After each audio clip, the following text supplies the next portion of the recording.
Hello, welcome to Die Rollin. I'm the ever excitable Adam, and today I'm unboxing Among Cultists. So this game is a social deduction game where there's going to be a bunch of you who are investigators trying to stop these cultists from summoning some god, awful eldritch beast from beyond time and space. Lovely artwork on the front. Ooh, let's take a look on the back there. So yeah, a social deduction thriller, 4 to 8 players, 45 to 90 minutes, and 14 plus.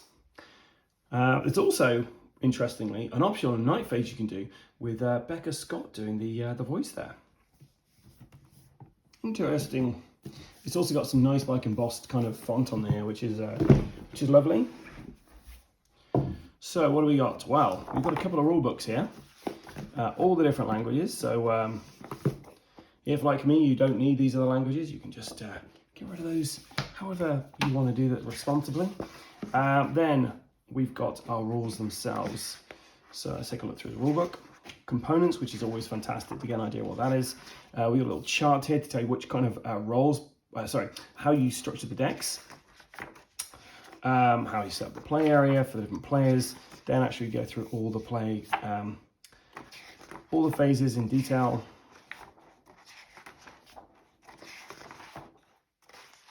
And then the end of the game is there. So you got about 20 pages to do. It goes through the events in a bit more detail here. And on the back you have the roles, which the different roles that you could potentially have in your game, and the player counts on the right there. So that's a pretty nice rule book. Looks like pretty in depth. We've got some stickers here. We've got a living side and a dead side. So these need to be applied to all the tokens inside.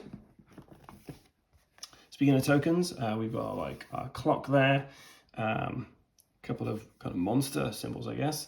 Our first player token, which is a lovely knife. There's the dial for that. Maybe we've got a little dial to put in there. And yeah, so that's what we've got there. Then we got the kind of character boards. Now the character boards, as far as I'm aware, don't actually have any difference between the characters. They're just different faces and stuff. So it's not like Arkham Horror or something where everyone's got their own abilities and that. The board isn't one big board, it's actually several different boards themselves, and I imagine these are the same, but maybe there's a 4-player plus side. I don't know. So nice artwork on this. So it's a university you're going around in this one. The sides look identical at the moment. Maybe I'm not seeing the difference, or maybe they are just double-sided. And the colour here dictates what the actual room is and the things you can do in that room, I believe. But yeah, so you're going to construct this. Oh, that is different. You can construct your university.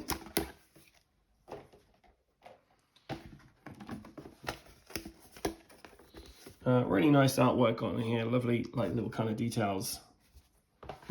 We've got some more tokens here. Right, and now this is all of your players' kind of discs. You'll be adding those stickers to those discs.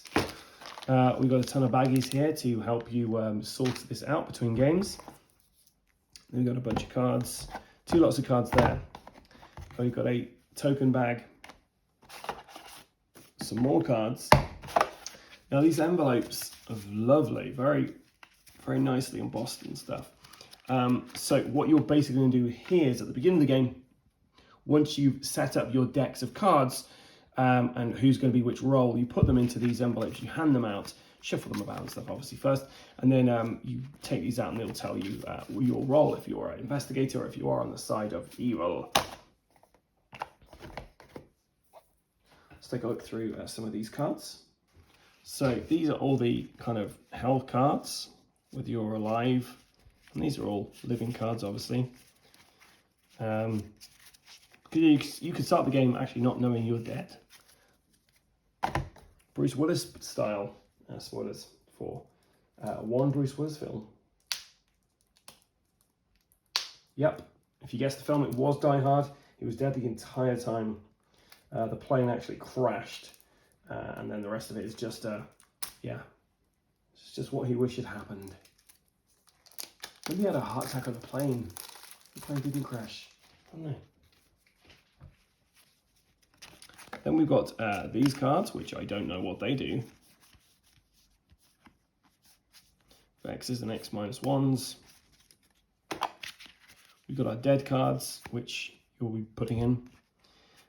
So these are our root cards. So this basically tells you what you can actually do on your kind of, you got your rounds on the left here and what you can do on those rounds. There's 10 rounds in this game. And if you're a cultist, you actually can ignore this completely, but you've got to be careful because people might be monitoring what you're doing and figure out, well, wait a minute, how are they able to do, you know, the same action twice, for instance. Then we've got a victory card here.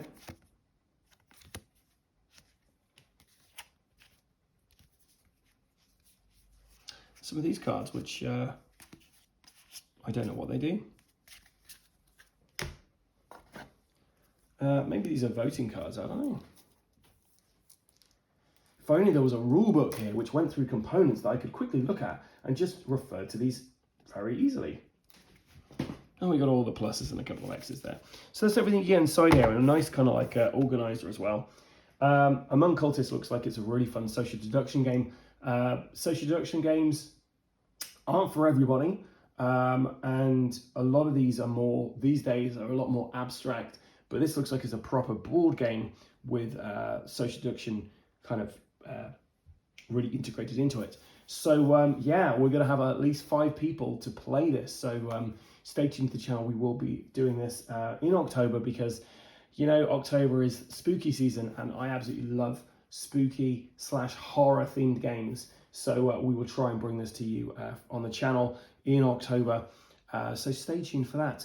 If you want to get your own copy of this, then head over to God of Games and see about getting yourself, wrangling yourself a version of this. This looks like it'd be a good game to play of like a Halloween evening or something like that. So yeah, I've been the ever excitable Adam. Stay tuned to the channel for more content from yours truly and the rest of the gang. Until next time, stay safe or die rolling.